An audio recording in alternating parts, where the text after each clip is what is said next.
So welcome all of you guys on the platform of Ficos Study. So in this part, we are going to see about poverty, how to reduce poverty, what is the poverty alleviation program by different government after independence, how program is not effective, why program is not working, why poverty is not excluded or not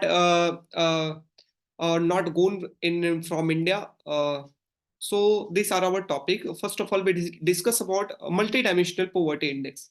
तो multi dimensional poverty index किसके द्वारा दिया गया है? Human development that is HDI के द्वारा दिया गया और ह्यूमन डेवलपमेंट इंडेक्स के द्वारा कब 2010 के अंदर इन्होंने मल्टी डायमेंशनल इंडेक्स का मतलब ये है कि सिर्फ एक डायमेंशन नहीं, अलग अलग डायमेंशन इंपॉर्टेंट होता है, health, education, living of standard. इसके थ्रू उन्होंने मेजर किया कि कितना कौन सा देश किस स्टैंडर्ड पे उसका पॉवर्टी है, getting.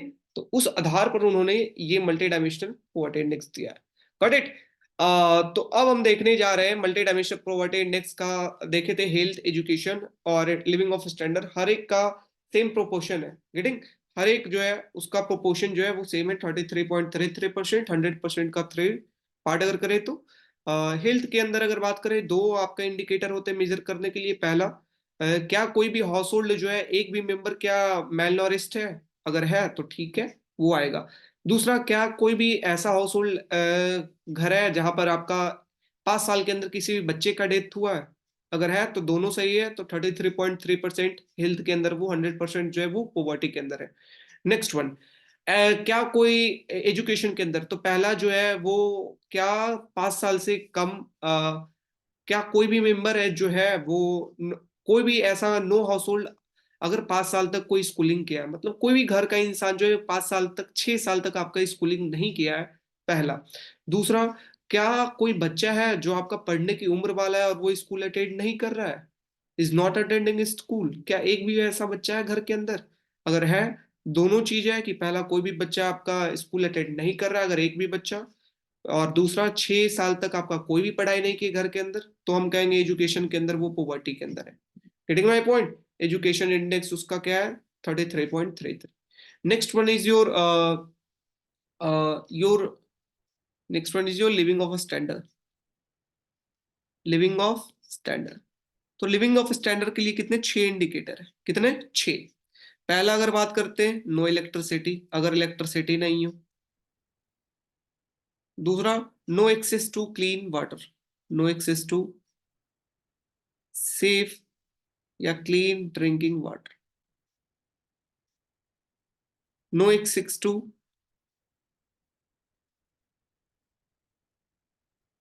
Adequate sanitation, adequate sanitation अच्छा नहीं है, ओके। और भी इसके अंदर है, like household has dirty floor, ठीक है, dirty floor, dirty cooking fuel, dirty floor, dirty cooking fuel, next one, okay. And household has no access to information, कि अपने एसेट से रिगार्डिंग कोई भी उसे एक्सेस नहीं है इंफॉर्मेशन का, डर्टी कुकिंग फ्यूल। तो ये सारे जो है वो इंडिकेटर हैं किसके? ठीक है, आपके लिविंग ऑफ स्टैंडर्ड के। Got it? No information. फिर ये सारे को मेजर करके हम फाइंड करेंगे कि क्या वो मल्टी डायमेंशनल पुअर है या नहीं। इसमें भी एक दिया गया कि अगर 33.3% से ऊपर है तो हम कहेंगे मल्टी डायमेंशनल पुअर है। Getting my point? अगर 33.3% से ऊपर है तो हम कहेंगे मल्टी डायमेंशनल पुअर है।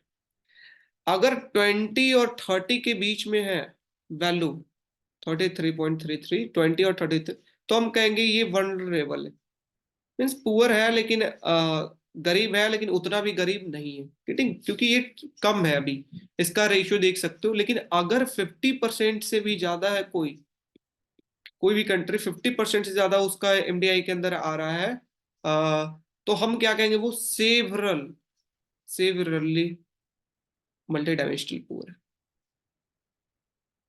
ओके। सो इस तरीके से हम डिफाइन करते हैं क्या, कि कौन सा कंट्री पुअर है। 33 से ज्यादा आना चाहिए इंडिकेटर के अंदर, 20 से 33 वनरेबल है, 50 से ज्यादा है तो सेवरल वेयर है, ठीक है, तो ये आपका हुआ मल्टी डायमेंशनल इंडेक्स, कि आपको कैसे मल्टी डायमेंशनल पॉवर्टी इंडेक्स कैसे कैलकुलेट करेंगे, कैसे हम डिफाइन करेंगे कौन सा कंट्री है कौन सा कंट्री नहीं। Next one is your government policy to elevate poverty. Government, जहां से आपका क्वेश्चन बनेगा, ये शॉर्ट नोट्स बन सकता है, multi dimensional government policy to elevate poverty, what are the government policy. तो देखिए, जब इंडिया आजाद हुआ तो आजाद होने के टाइम पे, at the time of independence, at independence, क्या उस टाइम पे क्या सोच था, क्या विचार था गवर्नमेंट पॉलिसी। तो इंडिया जब आजाद हुआ तो उस टाइम पे मकसद एक जरूर था कि हमको गरीबी को खत्म करना है, हमारे देश से जो है खत्म करना है, और उसको लेकर के सरकार जो थी सजग थी। बट जो पॉलिसी अपनाया गया इंडिपेंडेंस के टाइम पे, वो किस चीज के लिए था, हैवी गुड या कैपिटल इंडस्ट्री, फोकस किया गया, वो हैवी गुड कैपिटल इंडस्ट्रीज के ऊपर फोकस किया गया। दैट्स वाई महालानोबिस मॉडल के अंदर डायरेक्टली कहा गया, महालानोबिस मॉडल सेकेंड प्लान के अंदर, आपका सेकेंड 5 ईयर प्लान के अंदर आपका डायरेक्टली महालानोबिस मॉडल के अंदर कैपिटल इंडस्ट्रीज के ऊपर फोकस किया गया। कैपिटल इंडस्ट्रीज के लिए हमें क्या चाहिए, स्किल्ड लेबर चाहिए, क्या चाहिए, स्किल्ड लेबर चाहिए। लेकिन हमारे देश में थे क्या, थे गरीब थे, और गरीब तो स्किल्ड नहीं हो सकता। इनका महालनोबिस का कहना था कि ये कैपिटल से क्या होगा, आपका कैपिटल इंडस्ट्री बनाएंगे तो हमारा जो इंक्रीज होगा गुड्स का प्रोडक्शन हमारे देश के अंदर, जिससे हमारा जीडीपी राइज करेगा, गेटिंग। और अगर आउटपुट इंक्रीज होगा तो एम्प्लॉयमेंट भी इंक्रीज होगा, इनका कहना था। गेटिंग माई पॉइंट, कि आउटपुट अगर बढ़ाएंगे तो एम्प्लॉयमेंट भी बढ़ेगा, और इस तरीके से गरीबी खत्म हो जाएगा, इनका ये कहना था। और इस इफेक्ट को क्या कहते हैं, ट्रिकल डाउन इफेक्ट, क्या कहते हैं, ये वर्ड को याद रखना, ट्रिकल डाउन इफेक्ट। तो महालनोबिस मॉडल के द्वारा कहा गया था कि जो आपका ग्रोथ है वो ट्रिकल डाउन होगा to the lower level, to the lower level. ठीक है, growth is trickle down to lower level. But ऐसा हुआ नहीं, क्योंकि लोअर लेवल पर कब होगा, जब आपका स्किल्ड लोगों के पास होता है, लेकिन आपका गरीब के पास स्किल्ड ही नहीं है, तो हम क्या कहेंगे, ट्रिकल डाउन नहीं हो सकता, ये लोअर लेवल पे नहीं आ सकता। Getting my point. तो ये trickle down effect is not working, is not working, Mahalanobis model is not working. Getting my point, give me a second guys. So trickle down effect जो महालनोबिस के द्वारा कहा गया था वो वर्क नहीं किया, क्योंकि कैपिटल रिक्वायर होता है मॉडर्न टेक्नोलॉजी, मॉडर्न स्किल, जो कि हमारे लोगों के पास नहीं था, गरीब लोगों के पास। दैट्स वाई हमारा एम्प्लॉयमेंट उतना तेजी से इंक्रीज नहीं हुआ। ओके, उसके बाद जब ये पता चला सरकार को कि नहीं, आपका जो ट्रिकल डाउन जो मॉडल है आपका महालनोबिस मॉडल, वो वर्क नहीं कर रहा है ड्यूरिंग 1970s। तो 1970s के टाइम पे आपको सरकार का पता चलता है कि नहीं, जो हमारा ग्रोथ के लेकर के मॉडल है वो मॉडल नहीं वर्क कर रहा है। जो हमारा हैवी गुड इंडस्ट्रीज के ऊपर फोकस है, हैवी कैपिटल इंडस्ट्रीज के ऊपर, वो हमारा पोवर्टी को रिड्यूस नहीं कर रहा है। जब ये पता चला हमारा गरीबी देश के अंदर इंक्रीज हो रहा है, तो 1970s के अंदर सरकार ने डायरेक्ट पॉलिसी कंट्रोल है, डायरेक्ट पॉलिसी कंट्रोल, इसका मतलब है डायरेक्ट पॉलिसी लाया गया किसको लेकर के, गरीबी को कम करने के लिए। इसीलिए इंदिरा गांधी जी के सरकार में आपका एक मुहावरा दिया गया था जो कि था गरीबी हटाओ। ठीक है, 1974 के अंदर आपका गरीबी हटाओ इमरजेंसी के टाइम पे आपका बहुत फेमस आपका नारा चल रहा था कि गरीबी हटाओ, अब direct policy policy control to reduce, to elevate poverty. Getting my point. तो उसको लेकर के अब नया नया पॉलिसीज लाया जा रहा था, तो 5 ईयर प्लान के अंदर भी ऑब्जेक्टिव अब जो है वो चेंज हुआ देश के अंदर। और 1970s के अंदर डिफरेंट पॉलिसीज लाइक हम लिख सकते हैं यहाँ पर, small farmer development agency, small farmer development agency, agencies. ठीक है, marginal farmer and agriculture labour employment scheme. ठीक है, drought prone area programme, drought जो इंपॉर्टेंट है मैं आपको लिख दे रहा हूं 2-3, क्योंकि उससे ज्यादा याद भी नहीं होगा। ड्राउट प्रोन एरिया प्रोग्राम, ठीक है। नेक्स्ट वही intensive rural employment programme, IRDP, नहीं, इंटेंसिव रूरल एम्प्लॉयमेंट प्रोग्राम, यहाँ डेवलपमेंट नहीं, ये एम्प्लॉयमेंट प्रोग्राम 1970s, ठीक है। नेक्स्ट वन यो food for work, food for work, ये आपका सीवीटी के अंदर भी पूछ लिया जाता है कि फूड फॉर वर्क कब आया, तो वो 1970s के टाइम पे ये चार और भी स्कीम आए, 4-5 आए, जिसमें से जो इंपॉर्टेंट था मैंने आपको यहाँ पे लिख दिया। ये सारे स्कीम जो डायरेक्ट जो है वो पॉलिसी कंट्रोल लाया गया ताकि हमारे गरीबी को खत्म किया जाए।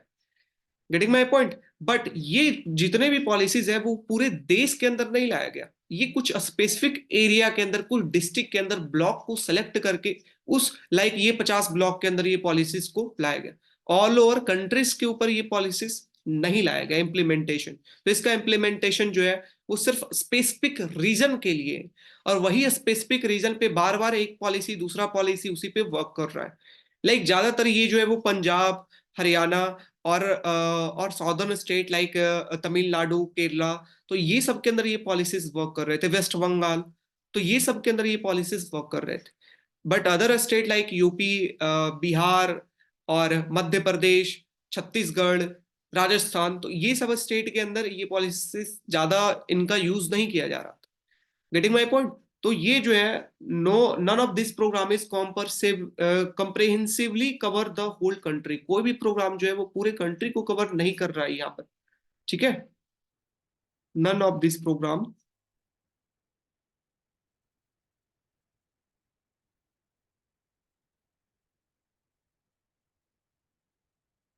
Cover whole country,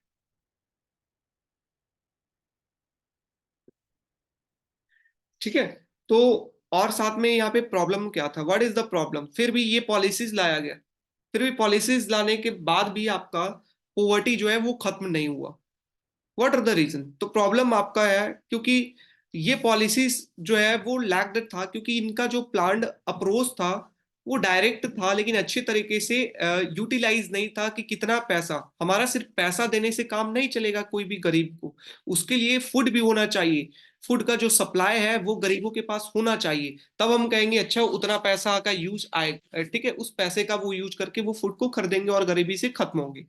getting my point. तो फर्स्ट प्रॉब्लम जो मैंने अभी आपको बताया। Second problem is ad opposition. इसका मतलब क्या होता है, इसका मतलब है कि जब आप पर विपदा आएगी तब आप रिएक्ट करेंगे। गेटिंग।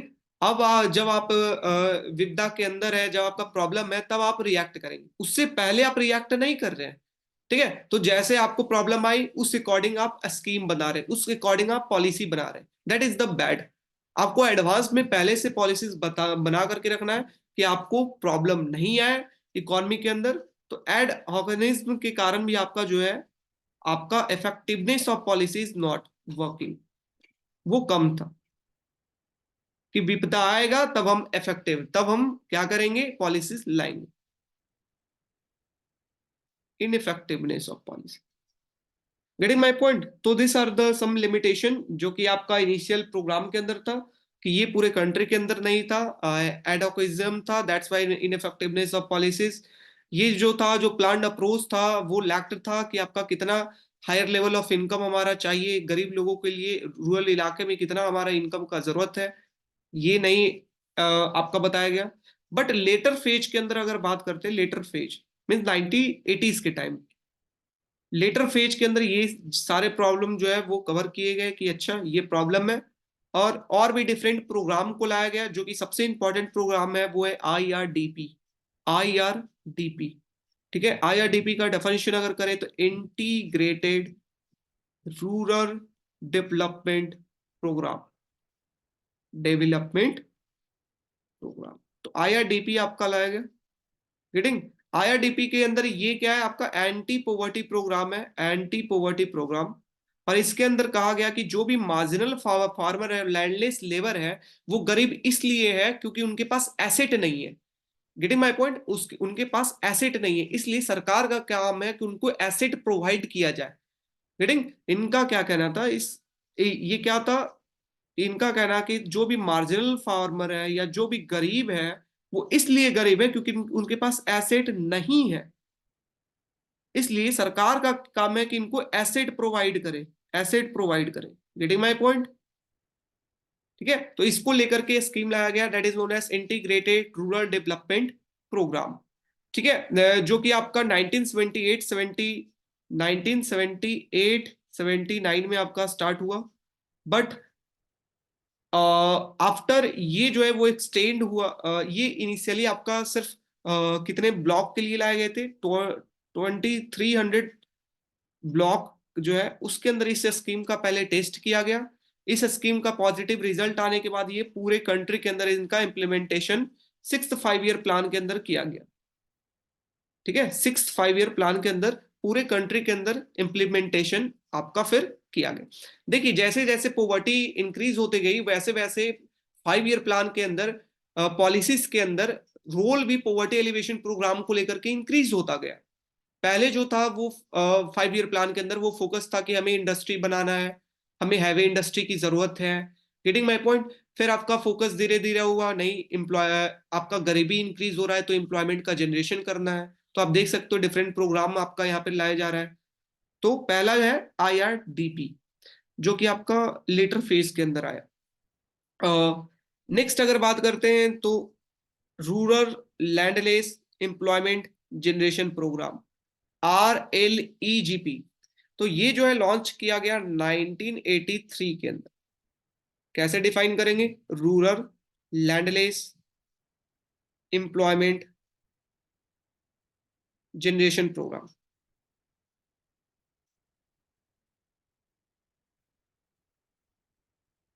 प्रोग्राम ठीक है, तो ये जो है इस प्रोग्राम के अंदर इसका ऑब्जेक्टिव क्या था? इस प्रोग्राम का ऑब्जेक्टिव था कि को हमें एम्प्लॉयमेंट अपॉर्चुनिटी को इंक्रीज करना है। जो भी रूरल लैंडलेस है, मतलब जो गांवों के अंदर जिनके पास जमीन नहीं है, उनको एम्प्लॉयमेंट अपॉर्चुनिटी क्रिएट करनी है, उनको एम्प्लॉयमेंट देनी है। Getting my point? That is the objective. तो ऑब्जेक्टिव हम लिख सकते हैं to expanding the employment opportunity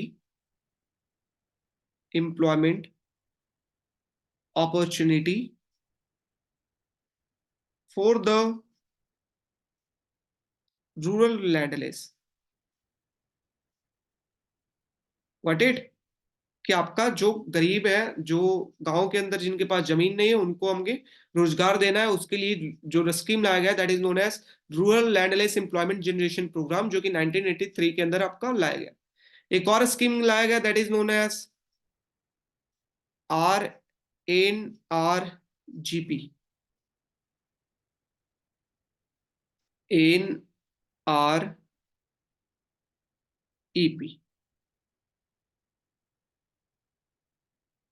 okay, तो ये क्या है? National rural employment programme.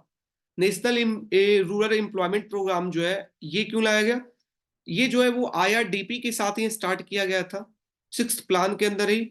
और इसका इसका मेन था कि जो भी वेज एम्प्लॉयमेंट है, जो भी लोग जिनको वेज एम्प्लॉयमेंट है, वैसे लोग उनको हेल्प करना। वैसे सेगमेंट ऑफ पॉपुलेशन जो कि वेज एम्प्लॉयमेंट के अंदर है, उनको हेल्प करना। Getting my point? That is known as national rural employment programme. तो ये पहला तो IRDP आया, RLEGP आया, NREP आया। अब क्योंकि ये दोनों छोटा स्कीम था, तो ये दोनों को मिला दिया गया किसके अंदर?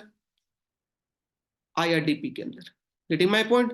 ये दोनों को 1989 के अंदर NR और वेज को मिला दिया गया, और इसको फिर कहा गया जवाहर रोजगार योजना। क्या कहा गया? जवाहर रोजगार योजना। ठीक है, योजना। तो जवाहर रोजगार योजना क्या? Rural landless employment generation programme. और NREP को देखिए CVT में यही सब चीजें बन जाती है आपका सर्टन रीजन के अंदर, आपका स्टेटमेंट के अंदर ऐसे क्वेश्चन देंगे। Getting my point? तो ये चीज फिर हम बात करते हैं, और भी स्कीम लाया गया जो कि स्किल स्किल को इंप्रूव करने के लिए, that is skill inducement aspect, skill inducement aspect को लेकर के प्रोग्राम लाया गया जिसका नाम क्या था, ट्राइसम, ट्राइसेम। तो ट्राइसेम का मतलब क्या है, that is training of youth for self employment, कि सेल्फ एम्प्लॉयमेंट जनरेट करने के लिए, सेल्फ एम्प्लॉयमेंट जनरेशन के लिए हमारा क्या हुआ, स्किल उनका इंक्रीज करो, उसको लेकर के ट्राइशम करके प्रोग्राम लाया गया। ठीक है, लेकिन ये तो आप देख रहे हैं कि आपका पास्ट के अंदर क्या प्रोग्राम लाया गया पॉवर्टी एलिवेशन के लिए, क्योंकि देखिए गरीबी खत्म कैसे होगा, हाउ टू एलिवेट एलिवेशन, जो भी प्रोग्राम आएगा वो आएगा एम्प्लॉयमेंट को लेकर, कि गरीबी तभी खत्म हो सकती है जब लोगों को रोजगार दो, रोजगार से उनके पास पैसा आएगा, उनका लिविंग ऑफ स्टैंडर्ड बढ़ेगा, एजुकेशन अच्छा होगा, हेल्थ अच्छा होगा, गरीबी खत्म होगी। तो पॉवर्टी एलिवेशन प्रोग्राम क्या है, employment generation programme, employment generation programme, कि हम गरीबी को खत्म कर सकते हैं एम्प्लॉयमेंट जनरेशन जनरेट करके। तो जितने भी प्रोग्राम देखे हम एम्प्लॉयमेंट क्रिएट करने के लिए, स्किल को इंक्रीज करने के लिए। तो अगर प्रेजेंट के अंदर बात करते हैं कि प्रेजेंट के अंदर इधर इस डेकेड के अंदर या इस सेंचुरी के अंदर क्या क्या प्रोग्राम आया, तो डिफरेंट प्रोग्राम आया, लाइक संपूर्ण ग्रामीण रोजगार योजना, संपूर्ण, ठीक है, ग्रामीण रोजगार योजना, ठीक है। तो ये चीज, फिर आपका नेहरू रोजगार योजना, नेहरू रोजगार रोजगार योजना,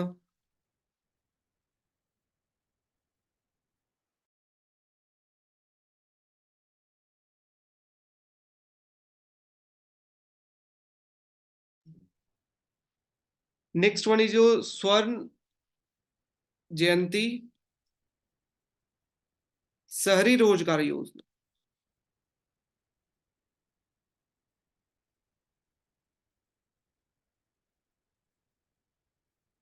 ठीक है।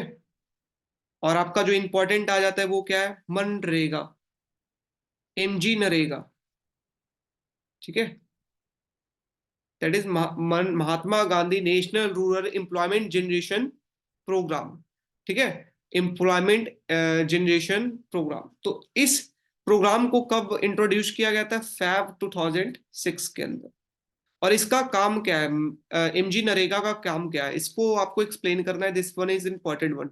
ये आपका पॉवर्टी एलिवेशन को लेकर के एक, ये तो आपका इंपॉर्टेंट है कि जब आपको क्वेश्चन पूछा जाए पॉवर्टी एलिवेशन को लेकर के, तो आपको एमजी नरेगा, आईआरडीपी, तो ये सारे प्रोग्राम आपको वहां पे मेंशन करने हैं, उसका 2 लाइन 3 लाइन आपको लिखना है कि कब आया, इसका ऑब्जेक्टिव क्या था।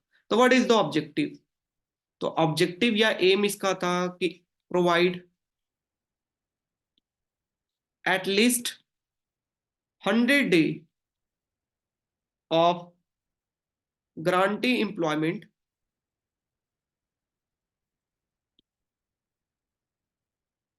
in financial year, in a financial year,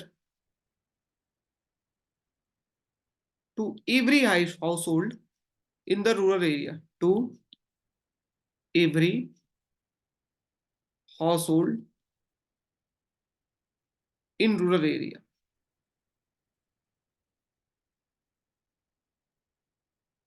ठीक है, तो दिस आर द ऑब्जेक्टिव, ये क्या आपका ऑब्जेक्टिव है कि एमजी नरेगा का, कि कोई भी रूरल एरिया के अंदर जो भी लोग हैं वो काम करना, अगर विलिंगनेस टू वर्क रखते हैं कि हम काम करना चाहते हैं और उनको काम नहीं मिल पा रहा है, तो ये सरकार का रिस्पॉन्सिबिलिटी है कि 1 साल के अंदर कम से कम 100 दिन के लिए उनको रोजगार देना है।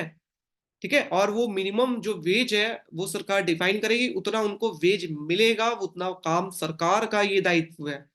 Getting my point, that is MG NREGA, जो कि 2006 के टाइम मनमोहन सिंह के सरकार में, और ये जो स्कीम है वो बहुत ही ज्यादा जो है वो पॉपुलर, बहुत ही ज्यादा सक्सेसफुल ये स्कीम रहा, दैट इज एमजी नरेगा। ठीक है, अभी भी इस स्कीम का बहुत इस्तेमाल किया जाता है ताकि आपका रूरल एम्प्लॉयमेंट जनरेशन के अंदर काम आ सके, गरीबी को गरीबी गांवों में खत्म किया जा सके, उसको लेकर के एमजी नरेगा का एक इंपॉर्टेंट रोल रहा है अभी तक। ओके, नेक्स्ट वन जो कि जो हमने पॉवर्टी एलिवेशन प्रोग्राम देखा है वो, उसका क्यों अभी तक इतने स्कीम लाया गया, इतना पैसा सरकार के द्वारा खर्च किया गया, अलग अलग स्कीम लाया गया, लेकिन अभी तक क्यों आपका जो है वो गरीबी अभी भी इंडिया के अंदर जो 22-23% है? Why? What are the reason? ठीक है, तो उसके लिए हम लिमिटेशन देखते हैं। What is the limitation of this government policies that are come for poverty elevation programme? तो व्हाट इज द लिमिटेशन? तो पहला लिमिटेशन ये है कि ये जितने भी एलिवेशन प्रोग्राम है, ये सिर्फ जो है ना, वो एक चीज के ऊपर उन्होंने फोकस किया है। तो उन्होंने ये नहीं फोकस किया, उन्होंने ये इंपॉर्टेंस नहीं दिया कि सोशल इनपुट या family welfare, nutrition, social nutrition, minimum requirement, इस चीज के ऊपर उन्होंने फोकस नहीं किया। उन्होंने सिर्फ इतना कंजम्पशन लोगों को चाहिए, गेटिंग माई पॉइंट, इतना लेवल ऑफ सिर्फ कंजम्पशन लोगों को चाहिए, सोसाइटी को चाहिए, उतना हो गया। उससे ऊपर है तो पॉवर्टी लाइन के ऊपर, नीचे है तो पॉवर्टी लाइन के नीचे, वो करीब है। लेकिन तो वो अच्छे तरीके से डिफाइन नहीं किए वेल स्ट्रक्चर वे में कि कैसे आपका क्या इंक्लूड होगा आपका पॉवर्टी के अंदर, like education, health, participation in society, participation in economic activity. तो ये सब के बारे में इंक्लूड नहीं किए, सिर्फ आपका एक दो एस्पेक्ट लिया है जिसके ऊपर इन्होंने डिफाइन किया। दैट्स वाई पहला की पॉवर्टी एलिवेट नहीं हो पाया है, गेटिंग माई पॉइंट। तो income generation orientation poverty elevation program does not recognize the importance of increasing flow, मतलब पहला लिखेंगे that is does not recognize the importance of increasing flow of social input, of social input through family welfare, family welfare, nutrition, social security and minimum need program। ठीक है, next one कि what is the limitation. Next है कि आपका जो handicraft जो लोग हैं, जो सीख हैं लोग, जो फिजिकली हैंडीक्राफ्ट है, उनको लेकर के कोई भी स्कीम नहीं लाया गया। गेटिंग है, कोई भी डायरेक्टली कंट्रोल जो कि अच्छे तरीके से उनको लेकर के हो, ये सरकार के द्वारा नहीं लाया गया। जो भी डिसेबल पर्सन है, सिक पर्सन है, हैंडीकैप्ड इंडिविजुअल है, उनका जो पार्टिसिपेशन है इकोनॉमिक एक्टिविटी के अंदर, उनको कैसे इंक्रीज करे, इसको लेकर के कोई भी पॉवर्टी एलिवेशन प्रोग्राम को नहीं लाया गया। Getting my point. तो ये सेकेंड पॉइंट कि little done for disable, sick and socially handicapped individual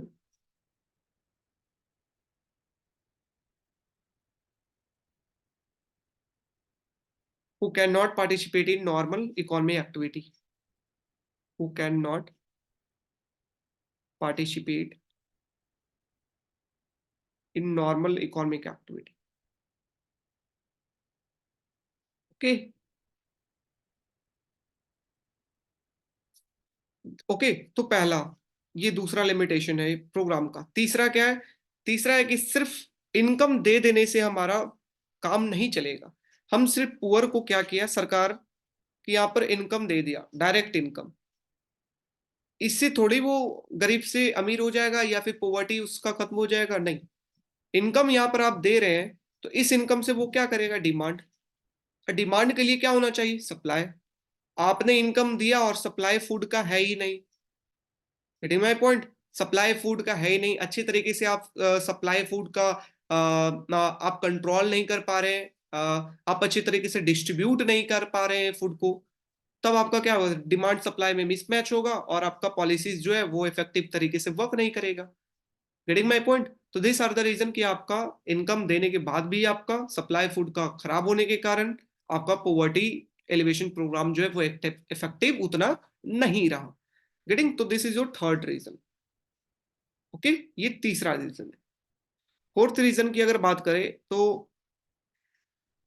natural resources के ऊपर हमारे देश के अंदर बहुत सारे लोग जो है अभी भी वो जंगल के अंदर रहते हैं और उनका जो जीवन है वो डिपेंड रहता है, खाना पीना वो जंगली चीजों के ऊपर डिपेंड रहता है, लाइक पेड़ पौधे। तो नेचुरल रिसोर्सेस के ऊपर उनका लाइवलीहुड जो है वो डिपेंड रहता है। बट ये लाइवलीहुड को कहीं पर भी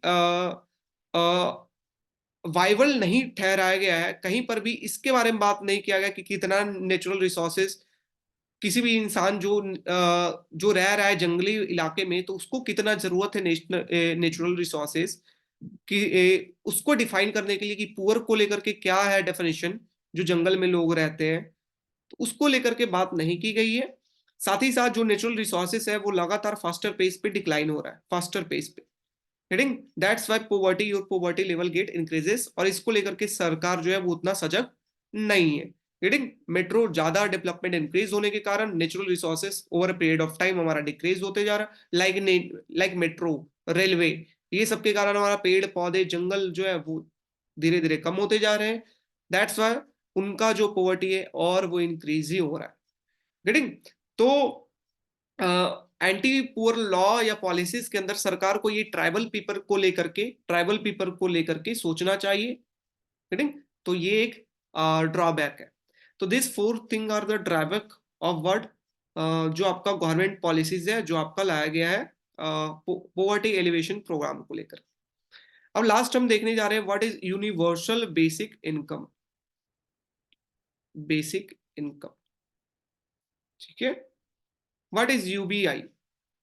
यूबीआई क्या है कि ये मॉडल है कि हर एक सिटीजन को पूरे देश के अंदर एक गिवन अमाउंट ऑफ मनी जो है वो सभी को दिया जाए रिगार्डलेस ऑफ देयर इनकम, कि वो कितना इनकम अर्न किए, वो कौन से जाति के हैं, उनका एम्प्लॉयमेंट स्टेटस क्या है, क्या वो आईएएस है या क्या वो नॉर्मल एक जॉब करने वाले कोई लोग हैं, उसके रिगार्डलेस, ठीक है, आपको एक fix amount sum of money अगर आपको प्रोवाइड किया जा रहा है that is known as universal. Universal का मतलब सभी को एक बेसिक इनकम जो है वो देश के अंदर दिया जाए रिगार्डलेस ऑफ एवरीथिंग, उनका कास्ट, उनका जात पात, उनका जॉब क्या है, उनका एम्प्लॉयमेंट स्टेटस क्या है, ये सारे को छोड़ करके उनको एक सम ऑफ मनी दिया जाए।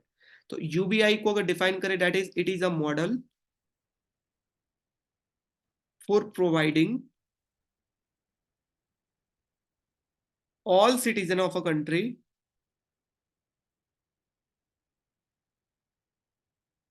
with a given sum of money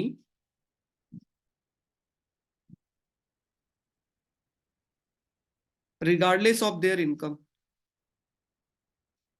regardless of their income and employment status।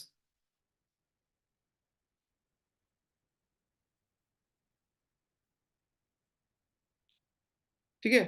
तो ये क्या है, ये पर्पस क्या है इस स्कीम का?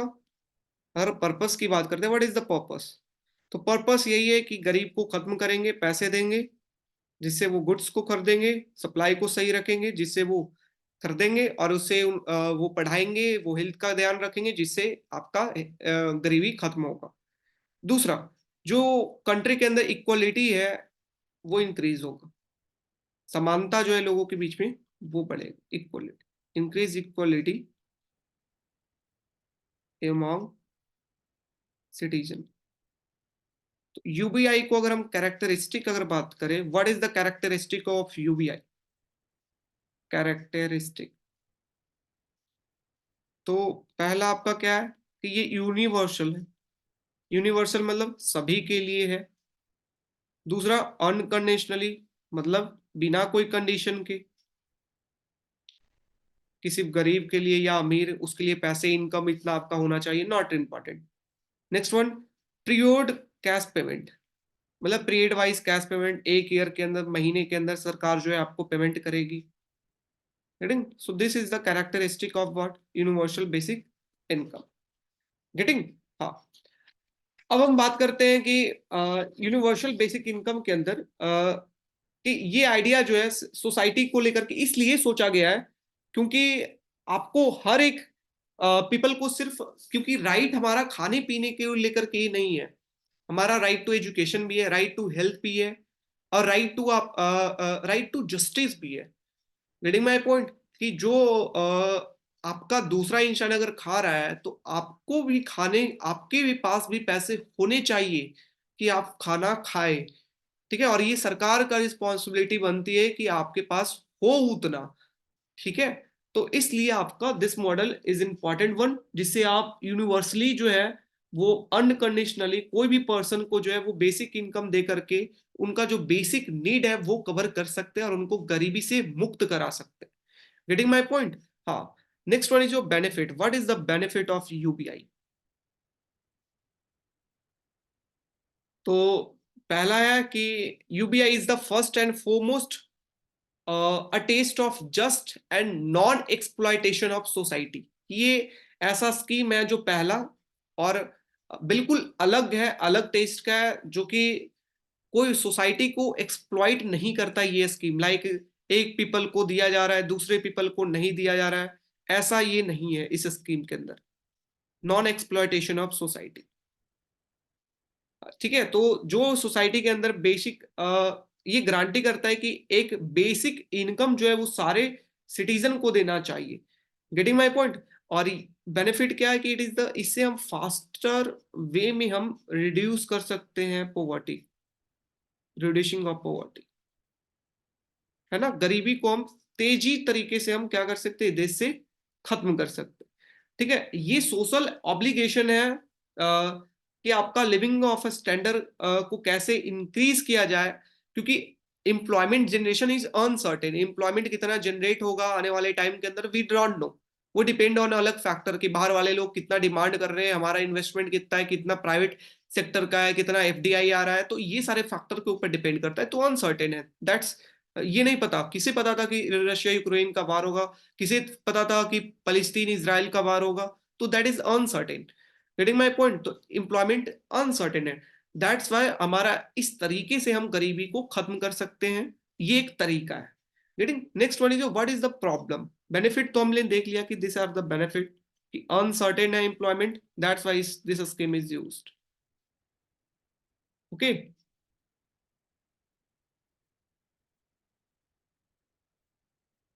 Next one is what is problem?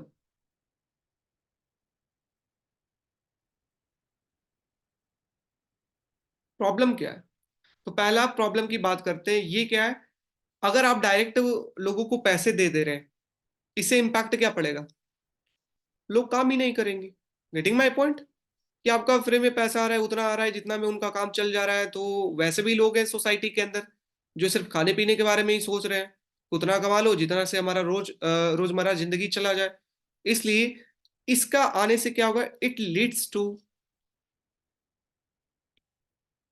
Work disincentive. Okay, कि वर्कर जो है वो डिसइंसेंटिव रहेंगे वर्क करने के लिए, पहला।